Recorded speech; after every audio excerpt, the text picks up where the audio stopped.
केंद्रीय गृह मंत्री जी, हम आपका इतिहास भी जानते हैं। आप जिस तरीके से तस्कर थे, जिस तरीके से गुंडे थे, हम आपका भी इतिहास जानते हैं। हम देश के गृह मंत्री अमित शाह का भी इतिहास जानते हैं। हम नरेंद्र मोदी जी का भी इतिहास जानते हैं, किस तरीके से 2002 में गुजरात में इन्होंने कारनामे किए थे। हम आपके सांसद प्रज्ञा ठाकुर का भी इतिहास जानते हैं।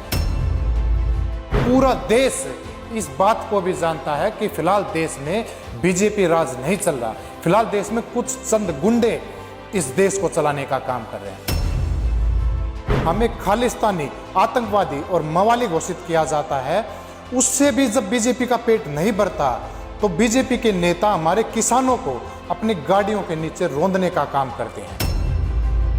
हरियाणा प्रदेश का मुख्यमंत्री अपनी जनसभाओं में सार्वजनिक तौर पर अपने कार्यकर्ताओं को कहता है कि यह वक्त है, प्रत्येक जिले में 500, 700, 1000 कार्यकर्ता तैयार करो, वॉलेंटियर तैयार करो, उनको लठ दो और एक किसानी आंदोलन को कुचलने के लिए उन पर लठ बरसाओ। सभी किसान साथियों को नमस्कार। मैं अमित सांगवान आज 3 महत्वपूर्ण विषय पर आपके बीच अपने विचार साझा करने आया हूं। सम्मानित साथियों, लोकतांत्रिक देश में लोकतंत्र के स्वरूप धरना, विरोध और प्रदर्शनों के माध्यम से सरकारों को झुकाया जाता है, अपनी बातें मनवाई जाती हैं। उसी लोकतांत्रिक देश में आज आपातकालीन जैसी स्थिति बनी हुई है। पिछले 10 महीने से संघर्ष करते हुए किसान साथियों को सिर्फ 2 छोटी छोटी मांगों को लेकर आगे बढ़े थे। एमएसपी की गारंटी और 3 काले कानूनों की वापसी। एमएसपी तो नहीं मिला क्या? 2 देशद्रोह के मुकदमे, लगभग 1000 नामजद एफआईआर, लगभग 200 अलग अलग जगह एफआईआर, करीबन 50,000 अज्ञात मुकदमे करवाने के बावजूद, सैकड़ों बार लाठीचार्ज करवाने के बावजूद, जहां एक तरफ हमें खालिस्तानी, आतंकवादी और मवाली घोषित किया जाता है, उससे भी जब बीजेपी का पेट नहीं भरता तो बीजेपी के नेता हमारे किसानों को अपनी गाड़ियों के नीचे रौंदने का काम करते हैं। उसी तरह पर देखा जाए तो प्रदेश का मुख्यमंत्री, हरियाणा प्रदेश का मुख्यमंत्री अपनी जनसभाओं में सार्वजनिक तौर पर अपने कार्यकर्ताओं को कहता है कि यह वक्त है, प्रत्येक जिले में 500, 700, 1000 कार्यकर्ता तैयार करो, वॉलेंटियर तैयार करो, उनको लठ दो और एक किसानी आंदोलन को कुचलने के लिए उन पर लठ बरसाओ।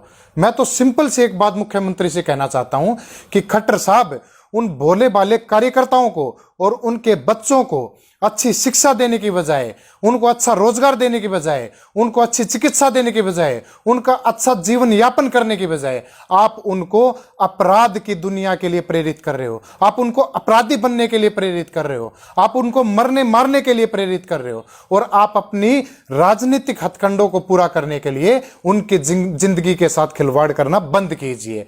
मैं समझता हूं कि वाकई आपको इस किसान आंदोलन से दिक्कत है तो आप स्वयं आइए, आप अपने सांसदों को भेजिए, आप अपने विधायकों को भेजिए, आप अपने मंत्रियों को भेजिए, उन भोले भाले कार्यकर्ताओं को जिनकी रोजमर्रा की जिंदगी शायद सामान्य सी हो, उनको मरने या मारने या अपराधी बनाने के लिए बंद कीजिए। मैं तो माननीय राज्यपाल से ऐसी अपेक्षा करता हूं कि मुख्यमंत्री की इस भाषा शैली के खिलाफ, दंगा भड़काने के खिलाफ आईपीसी की धारा 146 व आईपीसी की धारा 506 के तहत व साइबर आतंकवाद फैलाने के इंफॉर्मेशन टेक्नोलॉजी एक्ट 2000 का सेक्शन 66F के तहत इन पर आपराधिक मामला दर्ज किया जाए।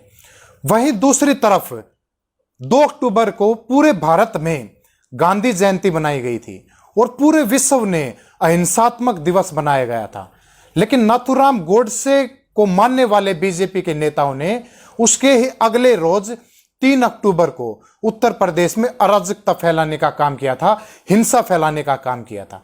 साथियों, 3 अक्टूबर का दिन इस देश के लिए, इस देश के लोकतंत्र के लिए, इस देश के संविधान के लिए और इस आंदोलन के लिए काला दिन था, क्योंकि 3 अक्टूबर के दिन किसी पुलिस की लाठियों के या प्रशासन की गोलियों से किसानों की शहादतें नहीं हुई, बल्कि इन नेताओं की गाड़ियों के नीचे इन किसानों को कुचला गया था, इन किसानों को रौंदा गया था, हमारे किसानों की हत्या की गई थी। और मैं तो ये बात जिम्मेदारी के साथ कहना चाहता हूं कि इसके पीछे जिम्मेदार देश का केंद्रीय गृह राज्य मंत्री मिश्र और उसका बेटा मोनू मिश्र के गाड़ियों के काफिले के नीचे, जो कि आपने वीडियो देखी, पूरे देश ने वीडियो देखी, जिस तरीके से शांतिपूर्वक धरना विरोध प्रदर्शन कर रहे हुए हमारे किसान साथियों को पीछे से गाड़ी के काफिलों ने बुरी तरह से बर्बरतापूर्वक कुचला गया है। मैं समझता हूं कि मुख्यमंत्री, केंद्रीय गृह मंत्री ने जिस तरीके से 25 सितंबर को एक सार्वजनिक तौर पर जनसभा में सार्वजनिक तौर पर यह कहा था कि आप मेरा इतिहास जान लीजिए, मुझे 2 मिनट नहीं लगेंगी आपको बर्बाद करने में। तो हम तो सिर्फ इतना ही कहना चाहते हैं कि केंद्रीय गृह मंत्री जी, हम आपका इतिहास भी जानते हैं। आप जिस तरीके से तस्कर थे, जिस तरीके से गुंडे थे, हम आपका भी इतिहास जानते हैं। हम देश के गृह मंत्री अमित शाह का भी इतिहास जानते हैं। हम नरेंद्र मोदी जी का भी इतिहास जानते हैं, किस तरीके से 2002 में गुजरात में इन्होंने कारनामे किए थे। हम आपके सांसद प्रज्ञा ठाकुर का भी इतिहास जानते हैं।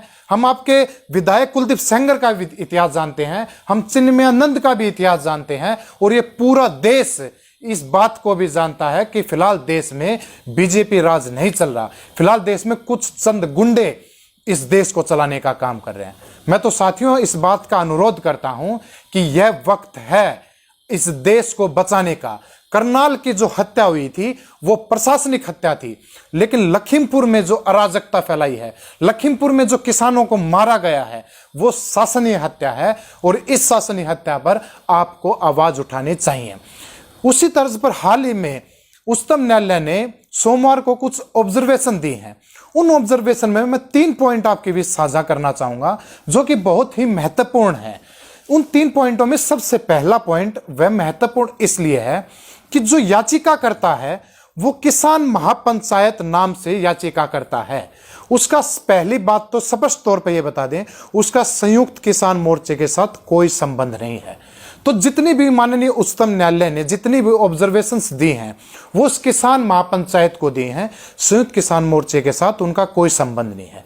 दूसरा पॉइंट, क्योंकि उच्चतम न्यायालय ने किसान आंदोलन का नाम लेकर कहा है, तो उच्चतम न्यायालय ने कहा कि आप एक रास्ता चुन लीजिए, या तो कोर्ट का रास्ता चुन लीजिए या सड़क का रास्ता चुन लीजिए। बड़े सम्मान के साथ हम तो उच्चतम न्यायालय को यह कहते हैं कि हमने एक रास्ता चुन रखा है, वो रास्ता हमारा सड़क का है। हमने सड़क चुन रखी है, हमारी लड़ाई सड़क से लेकर संसद तक की है। हम चाहते हैं जिस तरीके से संसद में काले कानून पास किए गए वैसे संसद से ये कानून रिपील हो और संसद से हमें एमएसपी मिले। तीसरा पॉइंट जो कि महत्वपूर्ण है, न्यायालय ने कहा कि आंदोलन किस बात का, ये कानून तो फिलहाल है ही नहीं।